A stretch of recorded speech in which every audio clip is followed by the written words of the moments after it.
Buenos días. Gracias, David. Soy Brian y hoy me toca predicar. He pedido a nuestra amiga Lola leer la escritura de hoy de Ageo. Ageo 1. ¿Se me escucha? Sí. Ageo 1, versículo 1 al 9. Dice, el día primero del mes sexto del segundo año del rey Darío, vino palabra del Señor por medio del profeta Ageo a Zorobabel, hijo de Salatiel, gobernador de Judá, y al sumo sacerdote Josué, hijo de Josadac. Así dice el Señor Todopoderoso. Este pueblo alega que todavía no es el momento apropiado para ir a reconstruir la casa del Señor. También vino esta palabra del Señor por medio del profeta Ageo. ¿Acaso es el momento apropiado para que vosotros residáis en casa artesonada mientras que esta casa está en ruinas? Así dice ahora el Señor Todopoderoso. Reflexionad sobre vuestro proceder. Sembráis mucho, pero cosecháis poco. Coméis, pero no quedáis satisfechos. Bebéis, pero no llegáis a saciaros. Os vestís, pero no lográis abrigaros. Y al jornalero se le va su salario como en saco roto. Así dice el Señor Todopoderoso, reflexionad sobre vuestro proceder.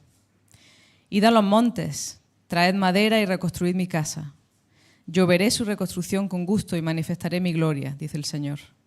Esperáis mucho, pero cosecháis poco. Lo que almacenáis en vuestra casa, yo lo disipo de un soplo. ¿Por qué? Porque mi casa está en ruinas, mientras vosotros solo os ocupáis de la vuestra, afirma el Señor Todopoderoso. Amén. Amén. Gracias. En la palabra de Dios. Amén. Amén.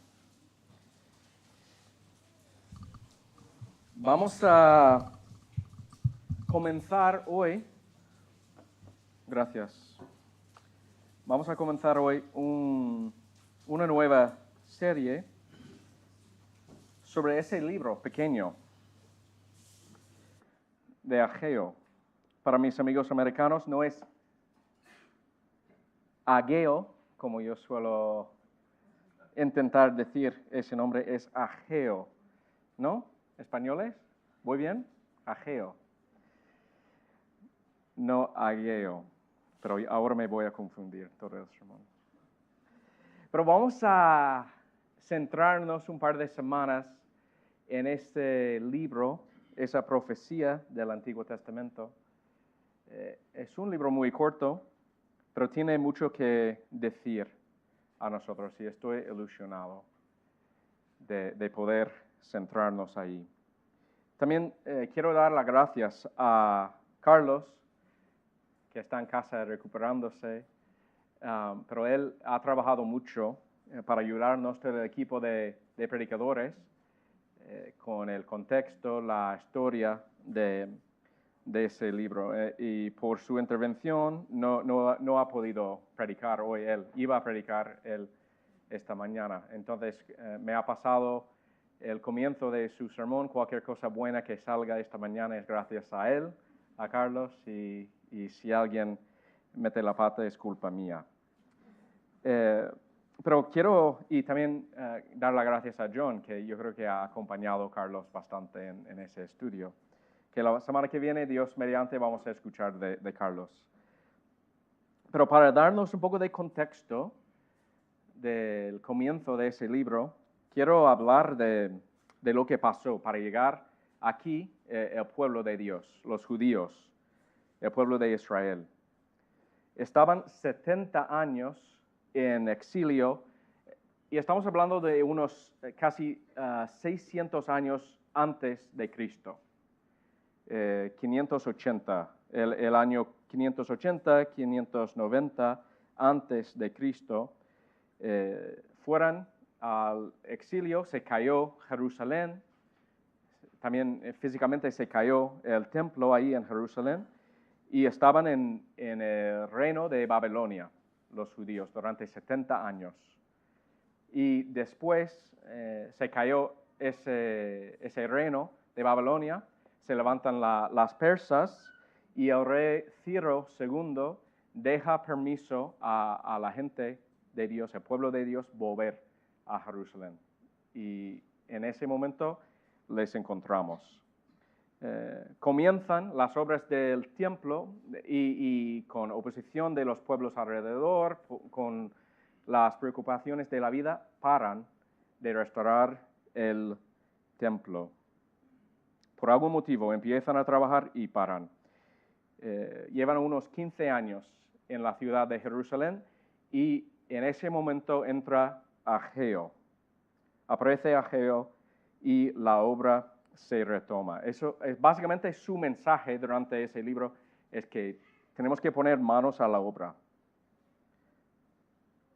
Os animo en estas semanas, quizás esta semana incluso, o esta tarde, leer un par de libros más del Antiguo Testamento que os va a enriquecer bastante el tiempo de estos sermones. Leer sobre todo el libro de Esdras. Si estás tomando apuntes, apunta Esdras. Porque Esdras cuenta la historia de Ageo dentro de su libro. Y después de leer Esdras, vuelva a leer Ageo, que vas a tardar 20 minutos en leer el libro entero, y después podáis seguir con Zacarías y Malaquías, que terminan ellos esta historia. Entonces, si queráis aprovechar toda esta serie, sería así: leer Esdras, Ageo, Zacarías y Malaquías. Esto es, no sabemos mucho de Ageo, la verdad. Eso es una foto de quizás cómo era. Pero lo que sí sabemos es que era profeta de Dios y eso fue su mensaje al pueblo. En el primer versículo hay muchos detalles, hechos. Dice aquí: el día primero del mes sexto del segundo año del rey Darío, vino palabra del Señor por medio del profeta Ageo a Zorobabel, hijo de Salatiel, gobernador de Judá, y al sumo sacerdote Josué, hijo de Josadac. Muchos nombres. Pues voy a ser breve en ese sentido. La primera cosa que vemos es que el primer día del mes sexto habla de ese hombre. El primer día del mes es cuando los judíos tenían su día de dar sacrificios y adorar a Dios. Y básicamente eso es el tema principal de ese libro, es la adoración a Dios. Sabemos que, creo que sabemos que eso sería el primer día del mes de agosto hoy en día, aunque aquí pone el mes sexto, hemos cambiado el calendario durante los siglos y sería agosto. Pero podemos pensar que es como un domingo por la mañana te viene un mensaje de Dios. Es tu día de adoración, es tu día de enfocarte en Dios y viene un mensaje. Habla aquí del rey Darío. No voy a decir mucho de él, pero fue importante y cuando leas el libro de Esdras vas a ver mucho más sobre ese rey. Para mí es un hombre muy interesante porque no solo aprobó, no solo dijo, bueno, vosotros los judíos podáis hacer lo que queráis, pero también él apoyó, defendía al pueblo judío, les daba incluso recursos para construir el templo. Entonces, hay algo interesante en el corazón de ese rey, de antes ser pagano y pasar a incluso, me parece a mí, adorar al Dios de los judíos. Vemos quizás ahí una conversión en ese rey. Explica mucho más en Esdras capítulo 6. Y para orientarnos un poco más, Ageo va a hablar en ese libro durante 4 meses. Hoy vamos a tratar la primera mitad de su primer profecía, pero sigue durante 4 meses más. Y salen aquí en ese versículo 3 hombres más. Ageo, Zorobabel y Josué. Ageo sale como mensajero de Dios. Él es la palabra, dice aquí. Él es la palabra de Dios. Algo interesante, fijamos en esto, que Ageo es palabra de Dios. ¿Hay alguien más en la Biblia que ha dicho que es la palabra de Dios? Ageo es el mensajero de Dios. Josué es un sacerdote. Y un sacerdote tiene el trabajo, tiene el deber de conectar la gente con Dios. El papel de Josué, de cualquier sacerdote, es acercar el pueblo a Dios, de ayudar con los sacrificios, de pagar por los pecados, de comunicar entre Dios y su pueblo. Y ese otro hombre, Zorobabel, lo que sabemos de él es que es descendiente del rey David, que Zorobabel forma parte de los abuelos de Jesús mismo. Sale en la línea genealógica de Jesús. Pero eso no quiero pisar la prédica de Daniel, que va a venir pronto. Pero es interesante que tenemos aquí la palabra de Dios en Ageo, un sacerdote en Josué y un rey esperado, un rey prometido en Zorobabel. Y incluso puede ser que la gente estaban mirando hacia Zorobabel como, ¿es este el Mesías que nos ha prometido, que nos ha dicho Dios que va a venir? Porque estuvimos en exilio durante 70 años. Ya hemos vuelto a Jerusalén. ¿Va a ser este el Mesías? Esto es el contexto. Quiero leer otra vez versículo 2 y siguiente. Hay un mensaje aquí. Y Ageo comienza con una acusación. Así dice el Señor Todopoderoso: este pueblo aleja que todavía no es el momento apropiado para ir a reconstruir la casa del Señor. También vino esa palabra del Señor por medio de la profeta Ageo. ¿Acaso es el momento apropiado para que vosotros residáis en casas artesonadas mientras que esta casa está en ruinas? Así dice el Señor Todopoderoso: reflexionad sobre vuestro proceder. Pues vemos en esta acusación una cuestión de prioridades. Básicamente el título de hoy es Reconsiderando prioridades. Reconsiderando prioridades. En las palabras de Ageo vemos la cuestión de las casas privadas contra la casa de Dios, el templo. Y Dios tiene ese mensaje para su pueblo. ¿Vais bien?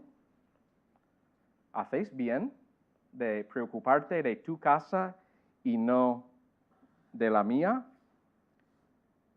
Como he dicho, el tema principal de ese libro es adoración. Y donde adoran el pueblo de Dios en el templo, ¿no? Durante siglos, los profetas de Israel advirtieron que la ruptura del pacto llevaría a la destrucción del templo, que en consecuencia habrá exilio y una ruptura incluso con la relación y la comunión con Dios. Y eso pasó, como dije, en el año 587 años antes de Cristo. Se cae Jerusalén, se cae el templo y se van a Babilonia durante 70 años. Y ahora, en el año 520 antes de Cristo, vemos a Ageo. Babilonia se derrumbó y el imperio persa comenzó y permitió el regreso de los judíos. Comenzaron a trabajar en el templo, pero se paran.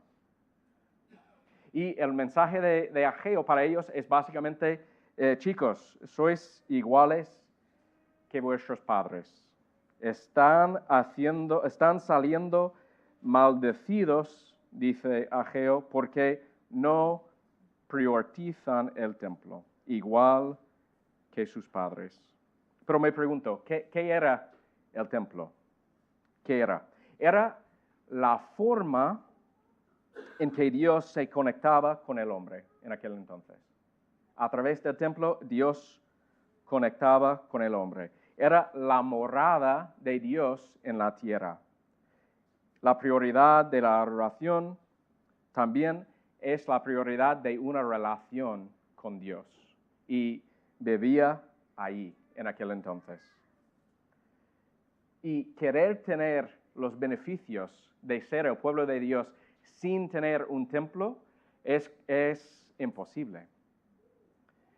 Era como, bueno, si pensamos hoy en día, como pertenecer a una familia, pero sin ir a las fiestas y celebraciones de esta familia. Decir, papá, tú estás ahí en La Chana, yo en el Zairín, feliz Navidad, no os voy a visitar, ¿no? Impensable formar parte de una familia y no estar con esta familia. O querer tener una buena relación con ese mismo padre, pero negarte a ver un partido de fútbol con él, ¿no? Que no quiero pasar tiempo contigo, solo quiero la herencia cuando mueres.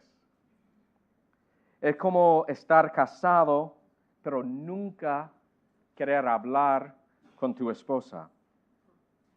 Es como querer tener un sueldo, pero no estar dispuesto a ir a la oficina. El templo es el lugar donde se forja la relación entre el pueblo y Dios. Es donde el pueblo de Dios pueda decir, Dios, te necesitamos. Dios, eres fiel. Dios, cumples tus promesas. Dios, somos pecadores. Te necesitamos. Prometiste salvarnos. Todo eso pasó en el templo. Y también el templo es donde Dios pueda contestar a su pueblo. El templo es donde Dios dice, os hice una promesa y no romperé. Os abriré el camino para que estéis conmigo. No os voy a olvidar. Todas mis palabras son fieles y verdaderas. Cuando el sacerdote venga para hacer sacrificio para vuestros pecados, seréis perdonados. Podemos tener una relación sana. Y todo esto dependía del templo. Pero lo que escuchamos aquí es que sus prioridades están equivocadas. Leemos otra vez aquí, versículo 2, dice el Señor Todopoderoso, este pueblo aleja que todavía no es el momento apropiado para ir a reconstruir la casa del Señor. Versículo 4, ¿acaso es el momento apropiado para que vosotros residáis en casas artesonadas mientras que esta casa está en ruinas? Reflexionad, dice el Señor, sobre vuestro proceder. La verdad es que nuestras acciones comunican nuestras prioridades, ¿verdad? Podemos decir que tenemos una prioridad, pero realmente nuestra forma de vivir comunica lo que realmente son nuestras prioridades. En ese caso, sus hogares eran más importantes para ellos que el templo, que su relación con Dios. Obviamente, no querían, no sentían esta necesidad de sacrificios, de oración, de tener pecados perdonados. Han perdido el norte. Y bueno, me pregunto, ¿acaso Dios quería que tuvieran casas? Obviamente que sí, ¿verdad? Muchas veces, incluso en el Antiguo Testamento, Dios dice, ir a tal sitio, hacéis casas, vivís ahí. Yo creo que Dios quiere que cada uno tiene un sitio donde dormir. Pero ellos no solo tenían casas adecuadas, sino casas que dice aquí, artesonadas, hermosas, que han costado mucho tiempo y inversión en hacer. Mientras la casa del Señor, su forma de conectar con ellos estaba en ruinas. Muchas veces en la vida, nuestros pecados no son cosas muy grandes y viles, enormes. A veces sí, pero la mayoría de las veces tendemos a tomar algo bueno, como una casa, o un trabajo, o una familia, dinero, salud, regalos de Dios, y preocuparnos tanto por esta cosa que se convierte en algo malo para nosotros. ¿Qué dice Jesús en Mateo 6:33? Está hablando él de las preocupaciones de la vida, de salud, de cuándo voy a morir, de mi comida, de mi ropa, cosas básicas de la vida. Si no las tengo, la vida es muy difícil. ¿Qué dice Jesús? Dice, más bien buscar primeramente el reino de Dios y su justicia, y todas estas cosas os serán añadidas.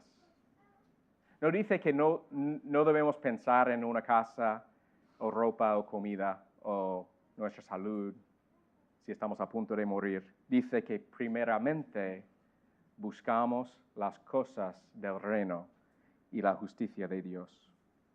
Y la pregunta que tengo para ti esta mañana es, ¿cómo has comenzado, amigo, a cambiar las prioridades del reino por prioridades propias, terrenales? Es bueno tener una casa, pero no es bueno, tener una casa hermosa si esta casa significa que no tienes una relación con Dios. Es lo que está pasando aquí en estos versículos. El problema no es la casa, es la falta de relación con Dios. Es bueno, para ser práctico, es bueno tener un local ordenado, tranquilo. Me encanta. Pero si estamos tan ocupados con la calma, con la limpieza, que empezamos a dejar de amar a vecinos, a gente que nos visita, hemos perdido el norte. Es bueno que trabajo, pero si trabajo tanto que dejo de amar a mi familia, que dejo de pasar tiempo con Dios, he perdido el norte. Yo me imagino que estas personas aquí, no quiero juzgarles porque tienen buenas razones de hacer lo que han hecho, creo yo. Habían estado en exilio durante 70 años. Es muy difícil imaginar esto. Si estamos de viaje una semana, es que echo de menos a mi cama, ¿no? A mi casa, a mis cosas. Pero 70 años, generaciones fuera de tu casa, bajo opresión, y ahora vuelvan a lo que Dios les ha prometido. Y yo creo que es normal desear una casa. Quiero echar aquí raíces, por fin. Mis abuelos no podían, mis padres no podían, y yo voy a hacer aquí una casa. Es lógico. Estar en exilio durante 70 años puede hacer que uno desee tener un hogar, ¿verdad? Nuestras vidas nos marcan, amigos. Nuestras vidas nos marcan. Pienso en mi abuelo. Mi abuelo vivió la Gran Depresión en Estados Unidos. Estaba extremadamente pobre de niño. Me dijo que sobrevivieron ellos por la huerta de su abuelo. Y resulta que de adulto era muy, ¿cómo decirlo?, cuidadoso con su dinero, por no decir tacaño, que amo a mi abuelo. pero podría ser muy cuidadoso con su dinero. Yo recuerdo que le gustaba guardar alambre, le gustaba guardar todo, pero eso yo de niño recuerdo. ¿Por qué tienes basura en todos lados? Pero puede ser necesario, porque él ha vivido pobreza, ¿verdad? Y yo no. Yo podría ir a la tienda en cualquier momento y comprar alambre. Pero él ha vivido estos momentos. Yo recuerdo en vacaciones, toda la familia, y cuando él dejaba la propina en la mesa de $1, digo, abuelo, somos 20 personas y vas a dar $1 de propina. Y mi padre y mis tíos dejando dinero ahí en la mesa para cubrir por su padre. Pero todos hemos sido marcados por nuestra vida. También nuestros hábitos nos marcan. Yo tenía un mentor que ya ahora está con el Señor, pero él a menudo me decía, Brian, lo que serás algún día, te estás construyendo hoy, poco a poco, ahora mismo. No vas a ser algún día mejor o diferente de la persona que estás haciendo poco a poco hoy. Nuestros hábitos nos marcan. Todos hemos sido marcados por la vida, por nuestro pasado y por nuestro presente. La vida nos ha moldeado y nos ha influido en nuestra forma de relacionarnos con las cosas importantes en la vida, ¿verdad? Y yo creo que ellos han sido tan impactados por el exilio que querían enfocar en su casa y no en la relación con Dios. Pero pienso en nosotros, pienso en mí mismo, cómo manejamos las cosas importantes en la vida, realmente es fruto de la vida que hemos vivido, ¿no? Y los hábitos que tenemos cada día. Cómo manejamos los conflictos, cómo nos sentimos con respecto al dinero o el trabajo, cómo nos sentimos con respecto al sexo o el amor, cómo nos sentimos con respecto al matrimonio o la crianza de hijos. Muchas veces todo eso viene de una vida vivida, ¿no? Las experiencias que hemos pasado. Incluso cómo nos sentimos cuando pensamos en religión y la iglesia y Dios. Es fruto de la vida. Muchos de nosotros, o digo todos, venimos aquí con una carga. Cada uno entra con su mochila invisible de la vida vivida, de nuestro pasado. Pero tengo buenas noticias, que tenemos la sabiduría de la Biblia, de la palabra de Dios, para ver cómo vivimos y tener ayuda para cambiar. La Biblia nos ayuda. En mi orgullo es muy fácil pensar que yo sé cómo vivir. No sé si eres tan orgulloso como yo, pero mi tendencia es pensar que yo sé cómo vivir. Soy consciente de mis problemas, de mis fallos, donde debo mejorar y sigo adelante. Pero la verdad es que necesito a Él, que es sabiduría, de llamarme la atención y decir, mira, aquí no vas bien. Reflexionad, familia, sobre vuestro proceder. Necesito que alguien me llame la atención para reorientar mis prioridades, como está haciendo aquí Ageo. Yo recuerdo una vez que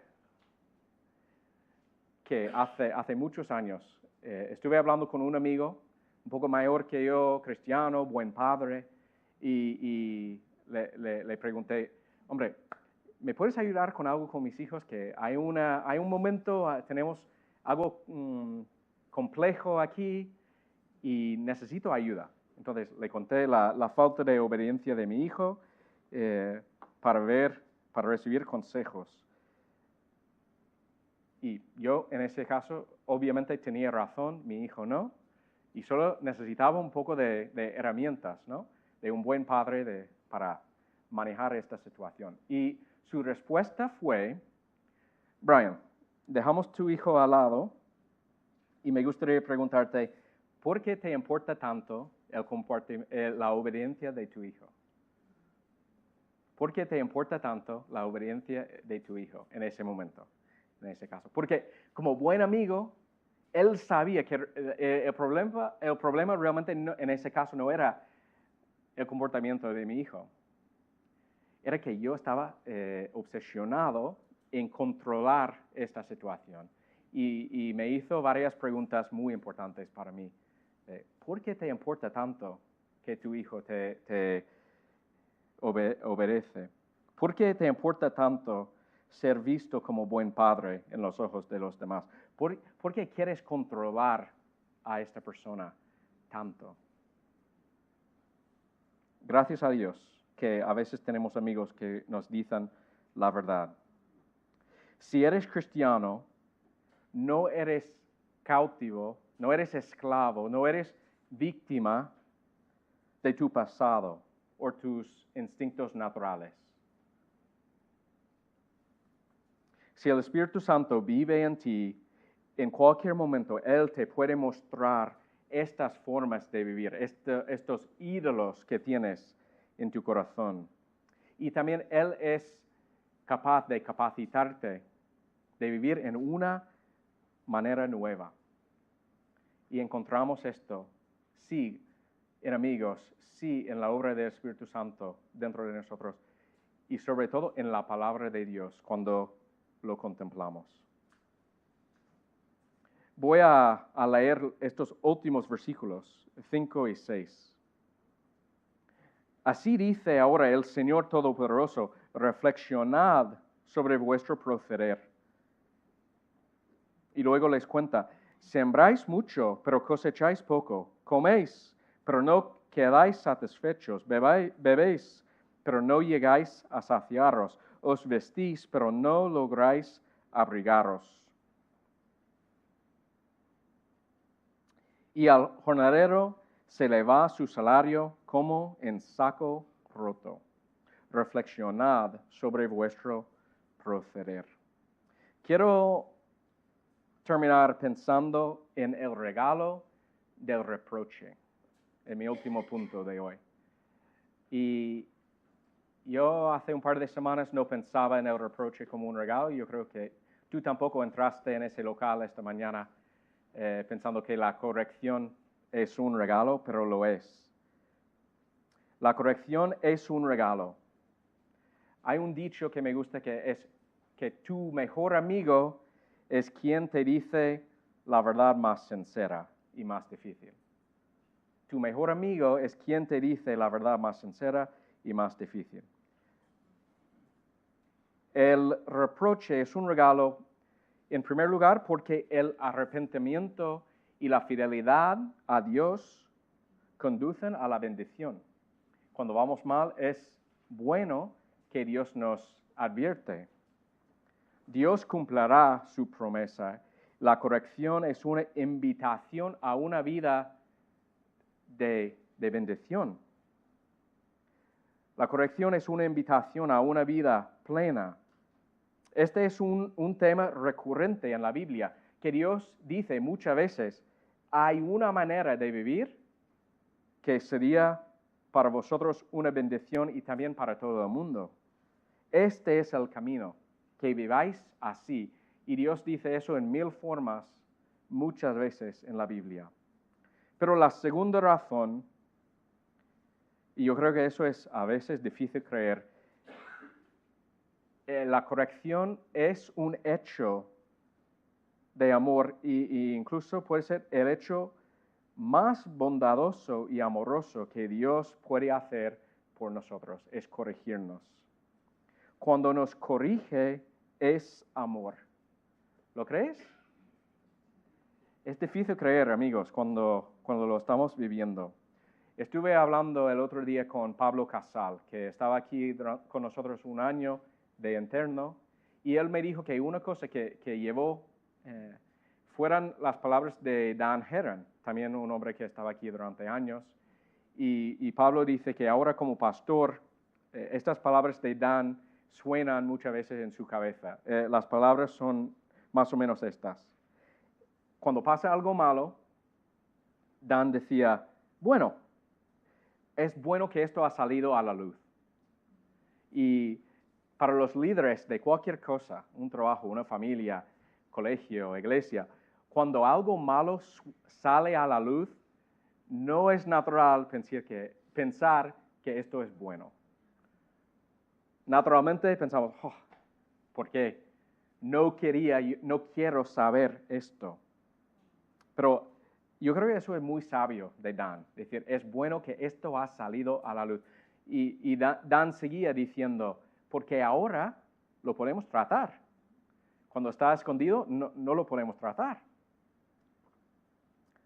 Nos cuesta creerlo, pero es verdad. Y yo oro, familia, iglesia, miembros de reconciliación, mi esperanza es que seremos en esta iglesia un lugar donde no tengamos que escondernos. Donde podamos ser honestos, incluso con nuestros pecados. Donde cuando mi pecado y el tuyo salgan a la luz, la gente no huya. Donde no nos sorprendamos cuando nos decepcionamos. Es normal que fracasamos. Es normal que nos ofendemos. Somos personas, somos pecadores. Y mi deseo es que esta iglesia podría ser un lugar donde cuando algo malo salga a la luz, decimos, bueno, eso es bueno que esto ha salido a la luz. No voy a salir corriendo, te voy a ayudar. Estoy aquí. Jesús dijo la misma cosa. Jesús dijo que vino por los enfermos, no por los sanos. Quiero recordaros, los únicos que pueden ser salvos son pecadores. Si no necesitas a Jesús, entonces Él no ha venido para ti. Si no eres pecador, Jesús no es para ti. Si no estás enfermo, Jesús no te puede salvar. Tu relación con Jesús depende de que lo necesites a Él. Y entonces, cuando Dios nos muestra nuestro pecado, no es para castigarnos, ni es para exagerar los malos que somos. En realidad, es para decirnos la verdad y invitarnos a una relación con Él. Jesús, cuando te muestra tu pecado, te dice, ven a mí, ven a mí, ven a mí. Es el mensaje de Jesús. Entonces, esta profecía de Ageo es una invitación para nosotros también de reflexionar sobre nuestro camino, de considerar nuestras prioridades. Yo tengo en mente dos tipos de personas esta mañana. Si estás aquí y crees en Jesús, eres cristiano, has pedido que Él te perdone y que te adopte a su familia. Quiero invitarte a pensar en las prioridades de tu vida y que nosotros nos hacemos esta pregunta. ¿Has priorizado algo secundario y le has dado demasiada importancia?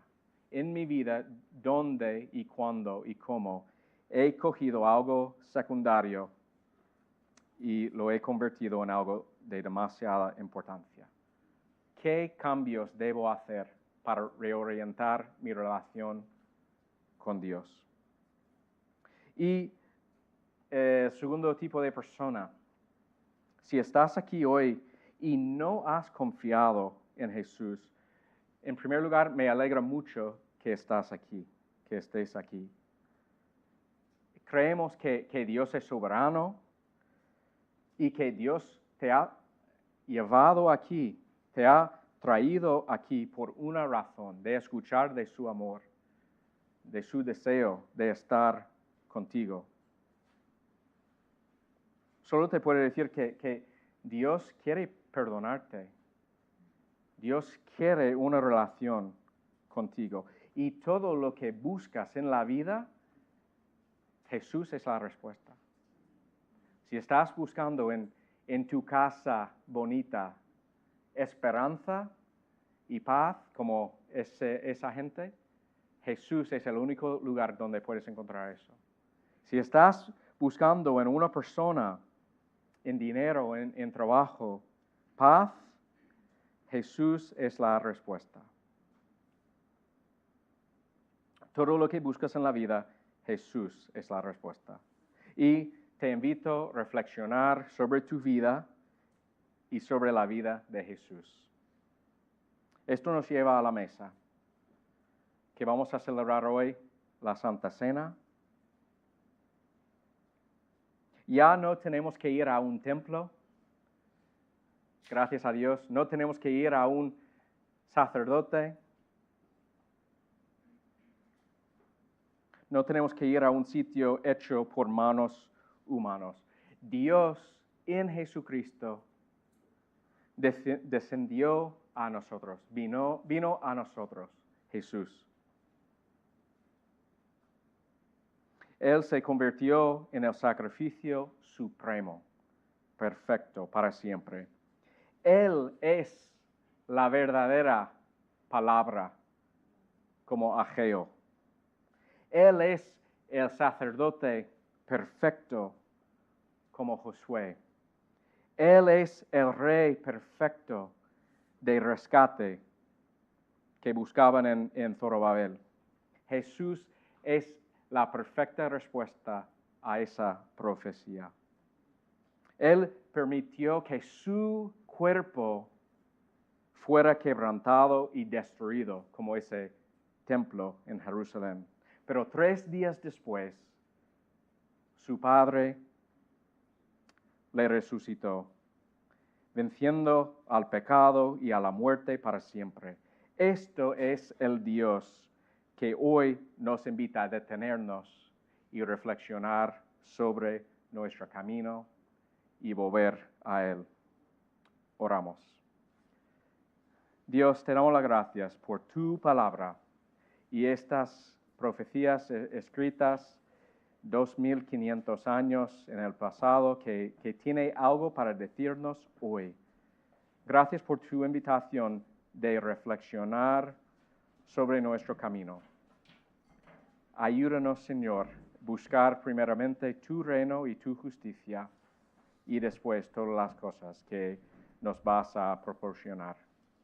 Gracias sobre todo por Jesús, el centro de la vida, la única fuente de esperanza que podemos encontrar. En su nombre oramos. Amén.